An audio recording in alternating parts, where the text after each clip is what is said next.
Bab 75, Mencari keberadaan Boy. Sepertinya mereka masih di rumah, Mas. Aku belum menghubungi Pak Jo lagi. Ucap Aileen. Melihat suaminya mengucurkan keringat, ia duduk di tepi tempat tidur. Meraih selebar tisu dan mengusap kening dan leher sang suami. Mas kenapa? Tanyanya seraya mengusap lelehan keringat. Alfian menarik napas berulang-ulang demi menghilangkan rasa aneh pada hatinya. Namun, semakin ia berusaha rasa itu terasa semakin sulit dihilangkan. Dadanya seperti habis dihantam sesuatu. Aku mimpi tidak enak. Mimpi tentang apa? Tanya Aileen.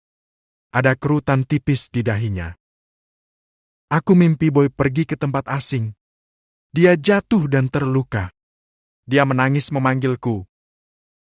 Aileen mengusap dada sang suami.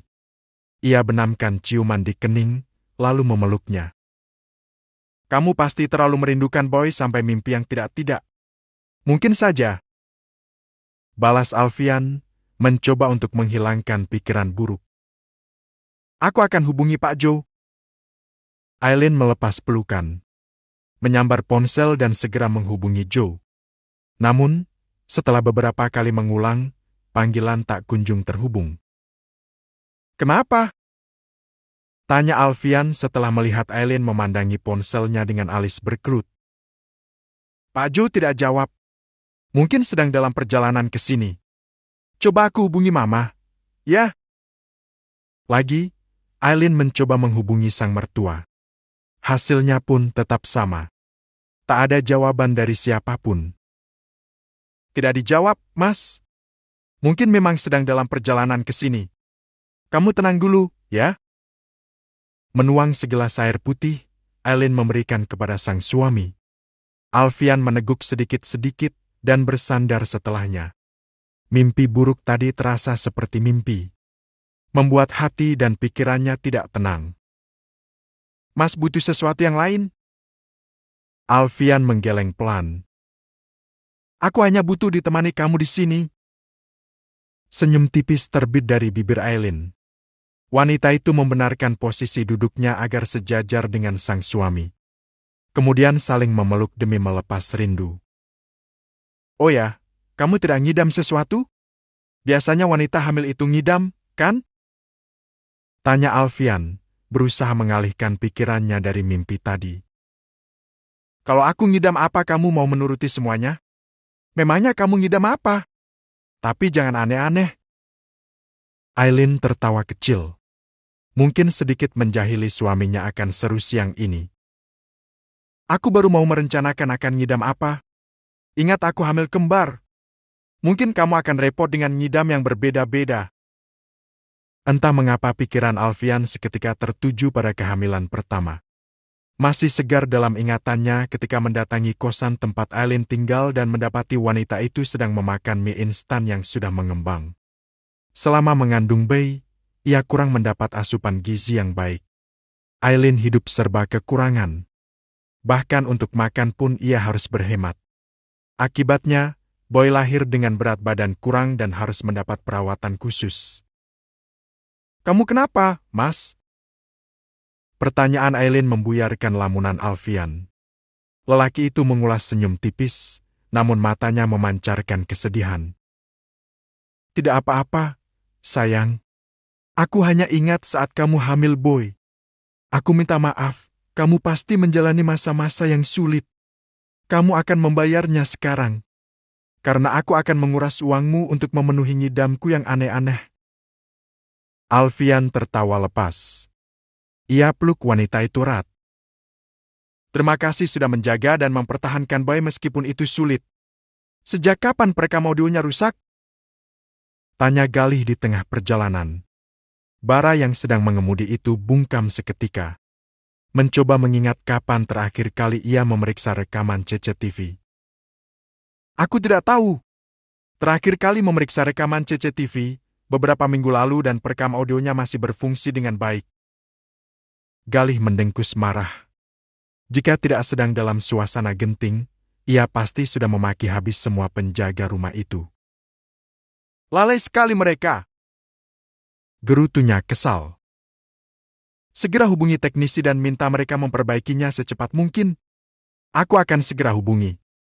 Kalau Alfian tahu ini, habis mereka semua. Bos tidak akan pernah membiarkan anaknya sendirian di luar. Aku bisa bayangkan semarah apa dia kalau tahu Boy hilang. Aku juga sedang memikirkannya. Karena itulah kita harus menemukan Boy secepat mungkin. Tatapan Galih kemudian teralihkan pada jalan-jalan yang mereka lalui. Memindai setiap sudut dengan teliti. Berharap ia akan menemukan Boy di sana. Bara mengurangi kecepatan, sambil ikut memperhatikan setiap sudut jalan. Setelah berkeliling di sekitar kompleks perumahan, Bara dan Galih tak kunjung menemukan tanda keberadaan Boy. Beberapa kali mereka turun dari mobil untuk bertanya pada beberapa orang sambil memperlihatkan foto si kecil Boy. Namun, tak ada seorang pun yang melihat anak lelaki itu. Kalau seperti ini, kita harus melibatkan polisi, ucap Galih. Iya, itu lebih bagus. Tapi kejadian ini jangan sampai terendus media. Jangan sampai kejadian ini dimanfaatkan orang-orang tidak bertanggung jawab. Aku mengerti, sahut Bara. Mobil kembali melaju. Galih memutuskan untuk menemui Aileen terlebih dulu. Aileen belum dapat membendung luapan air mata sejak beberapa menit lalu. Mengetahui putranya pergi dari rumah seorang diri membuatnya merasa khawatir dan takut. Balita sekecil Boy sudah pasti tidak tahu arah jalan. Berbagai pikiran buruk sudah memenuhi pikiran Aileen. Apa saja yang mereka lakukan? Kenapa tidak ada yang melihat anakku pergi? Galih terdiam sambil melirik beberapa pengunjung kafe yang memperhatikan mereka. Demi menjaga agar Alfian tidak mendengar pembicaraan mereka, Galih memilih untuk mengajak Aileen bicara berdua di kafe rumah sakit. Tenanglah, kita pasti akan menemukannya. Aku sudah kerahkan semua orang yang kita punya untuk mencari. Aileen masih terisak-isak. Untuk sekarang ini kamu harus berusaha untuk tetap tenang. Jangan sampai Alfian tahu tentang ini. Setidaknya sampai Boy ditemukan. Dia bisa stres dan ini akan mempengaruhi kesehatannya. Kamu bisa, kan? Aku mau ikut mencari Boy. Tidak. Kamu harus tetap di rumah sakit menemani Alfian. Kalau kamu ikut mencari Boy, Alfian akan curiga terjadi sesuatu.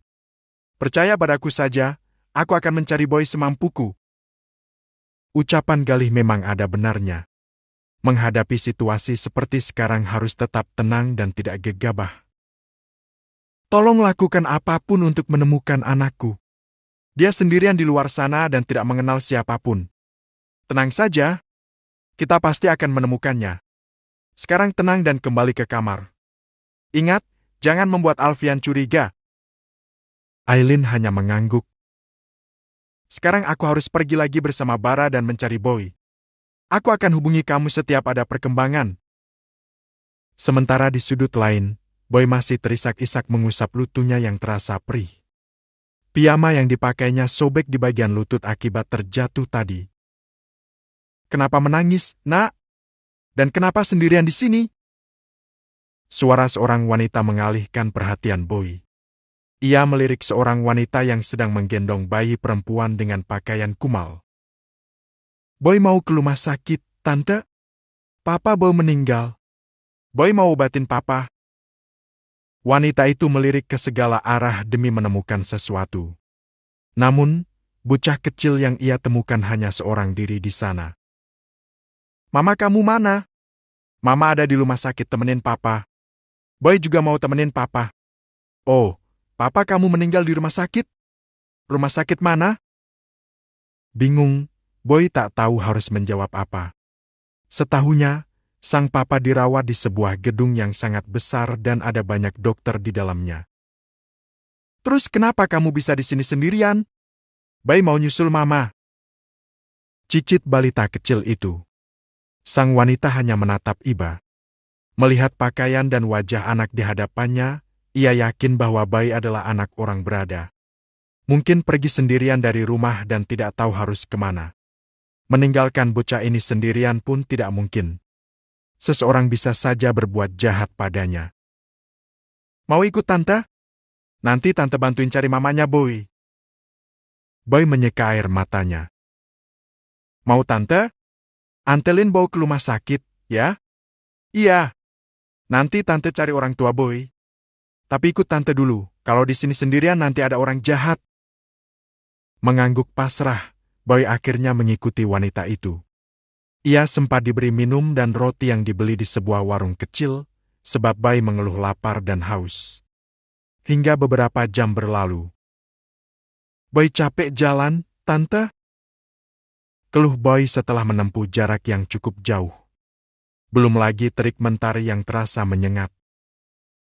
Tunggu sebentar ya, nak. Tante harus kerja dulu supaya bisa kasih dedek bayi makan. Kalau tante nggak kerja, nanti dedek bayi nggak makan dan sakit. Balas wanita itu sambil memunguti sampah plastik dan memasukkan ke dalam karung. Sesekali Boy membantu memunguti sampah plastik. Bahkan kini pakaian dan wajahnya sudah sangat kotor. Boy lapar juga, kan? Boy menyahut dengan anggukan. Habis jual ini, kita beli makan, ya? Iya, tante. Kalau capek, Boy bisa duduk dulu di bawah pohon itu.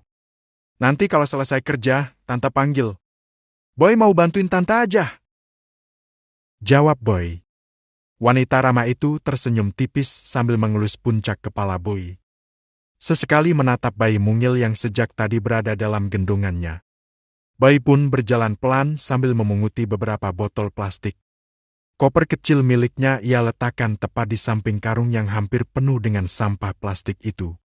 Ketika merasa kakinya pegal dan tenggorokannya kering, ia memilih berteduh di bawah pohon. Menatap setiap kendaraan yang berlalu. Hingga pandangannya teralihkan pada sebuah mobil yang tak asing baginya. Ia menajamkan penglihatan saat menatap seseorang di dalam mobil dengan jendela terbuka. Senyum pun mengembang di bibir mungilnya. Om Gali! Teriak Boy sekuat tenaga. Bersambung.